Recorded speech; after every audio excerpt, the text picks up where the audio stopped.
Greetings, friends. It's me, Wayman29, once again, and I just wanted to do a video. This might drag on for a little while. It's called The Two Scholars. And I received an email. This is kind of like answer the question kind of video from a user who wrote what I'm about to read. I realize you may have been asked this a million times before, and I apologize if I misunderstood. I'm just curious, do you consider yourself an evangelical Christian or a Christian? Did you attend seminary, and if not, have you ever considered it? You may have very strong research skills. I do not see effort and thought like this very often. Thank you for sharing these. Blessings to you, my friend, in Yahshua. And then I wrote the reply. He's a great guy, and thanks for writing. My reply was, I am not an evangelical Christian. Many ways of thinking by evangelicals seem to, at the point, annoy me. It's not the people, but the theology and ideas. I came from such a denomination, and my parents are still in it. I can identify and appreciate the belief system at times, but in order for it to work, it needs to change. I play the part of the devil's advocate at times and make videos to get people to think deeper about the mindset or thought process they are in, possibly getting them one step closer to thinking about things differently.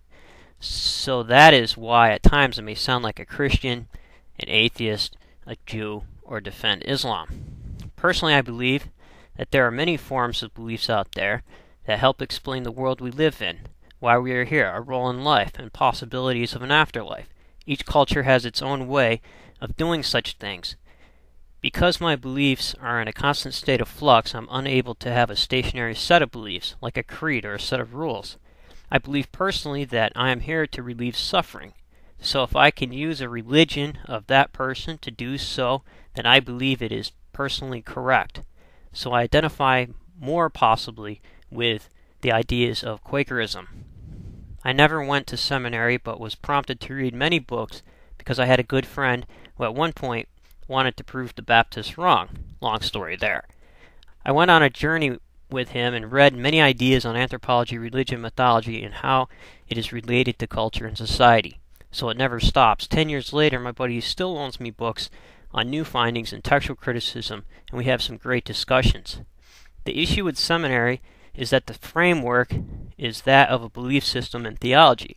If you come across something in literature that does not support such ideas, you are forced to do one of 5 things. 1. Justify the reason for the difficulty with something acceptable. 2. Use willful ignorance to circumvent the issue. 3. Discuss the issue openly and possibly become marginalized by the community for having such ideas. 4. Leave the belief system due to changes in theology and doctrine and join one that is at the time more fitting. 5. Think you are incorrect and out of piety fight against those who hold such a theory or idea. One example of this issue would be the topic of creation. Some Christians believe in evolution. There are many possibly more options, but these are just 5 that cause a person from freely exploring an issue or idea. While seminary is a great place for learning text, biblical language, theology, church history, missions, and a host of other topics of study, you will not find one student there writing a good paper on the Christ figure as a global archetype. You will also not find books on world religion or anthropology, and if you do, it's only to educate on the belief of the idea to attack it, rather than asking why they think like they do and how the belief system was transpired and created. Sorry to be long-winded, and thanks for the questions. You're a really great guy. Thanks for sending that in. And on the other hand, I got this really interesting reply on one of my videos. I kind of feel bad. I kind of maybe went off on the guy a little bit, but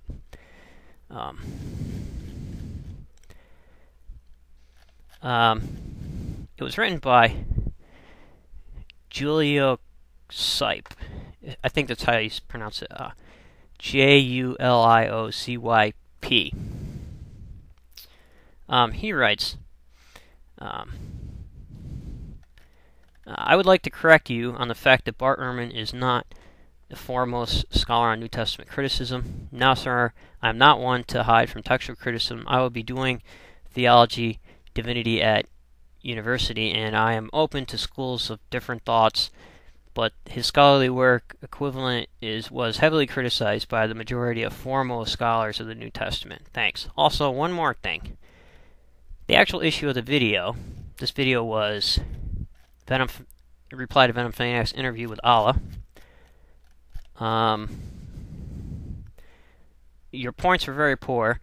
You somehow raising awareness or the fact Venom Fanatics and Christians are hypocrites to a certain extent regarding prophecy, therefore justifying why Muslims do so. Firstly, I do not wholeheartedly agree with Venom Fanatics' approach, and only the slight good point you make is to say this will affect relationship with Muslims. Well, even then, should Muslims be ignorant enough to stereotype every Christian like Venom Fanatics? Okay, we don't say the Old Testament is corrupt, nor do we take passages out of context. Neither do we reject every verse bar one, which might support the case for the Christian. I suggest you read Jewish objections to Jesus. Second, then, you suggest, which I couldn't believe with my hearing, that somehow Muslims are justified in burning down a church because of this video. Or at least we shouldn't anger the Muslims, for we do not want to offend them kind of rhetoric. You see, this type of liberal attitude is inconsistent because I can never imagine you would apply the same method of thinking to Christians being offended. And with interpretation, when has anyone had this attitude that we should be politically correct with someone else's interpretation of the Bible? Peace. Excellent comments. Christians do say the Old Testament is corrupt. They do take passages out of context. This is my reply. Reject every verse bar one, which might support the case for the Christian. Look at the Christian's view of perceived references to Christ in the Old Testament text of Isaiah. Sure, it's much easier to try to witness to Muslims that Christianity is about love, while in another part of the world you are bashing them. Muslims have the same issue when trying to convert Christians. What we have are zealots on both sides trying to find themselves legitimate using the Old Testament out of context, finding their prophet or Messiah's reference in every little verse possible. They are Jewish texts, so ask the Jews what they meant. The Hebrews would know better than a modern Christian or Muslim would. Christians have the New Testament, Muslims have the Quran. Please stick to those and leave the rest alone. You don't need it. Just read Paul and his concept of grace in the law and the Quran on how it is the correct word of Allah, peace be upon him, given to Muhammad, peace be upon him. I am raising awareness, or the fact Venom Fanatics and Christians are hypocrites to a certain extent regarding prophecy. Why? Because the literature says so. At what point can modern theology be placed on a text as a filter to read something it does not? You see, this type of liberal attitude is consistent because I would apply the same method of thinking to Christians being offended. I would say to the Muslims, how can one convert a Christian while zealots are killing people? I don't have to tell them, the atheists do it all the time. I'd like to correct you on the fact that Bart Ehrman is a foremost scholar on the New Testament textual criticism because he wrote to the general public and raised some issues that many failed to explain while we sat around waiting for the university, waiting for an excellent book from your seminary on the Hebrew goddess or topics like Frank Cross and Friedman put forth. Two very brave scholars who know their subject matter and do not answer to a theological system or church doctrine. Go study anthropology before discussing a topic because I am afraid that even an atheist would outdo you, even with your doctorate. Man, I think I lost it on this one. Sorry if I sounded harsh. Sorry to insult you, but I'm waiting for your books to the general public on those topics. I suspect if you find something challenging, you would have to explain it with the seminary's theological explanation or be marginalized. Will for ignorance is a great tool to have in such a situation.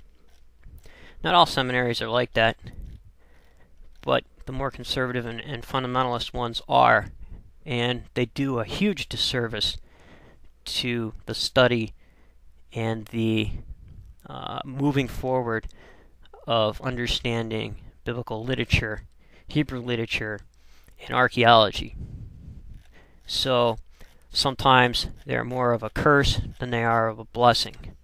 So, just wanted to make those points. Sorry if this was a little bit long. Remember, if everybody's thinking alike, then somebody isn't thinking.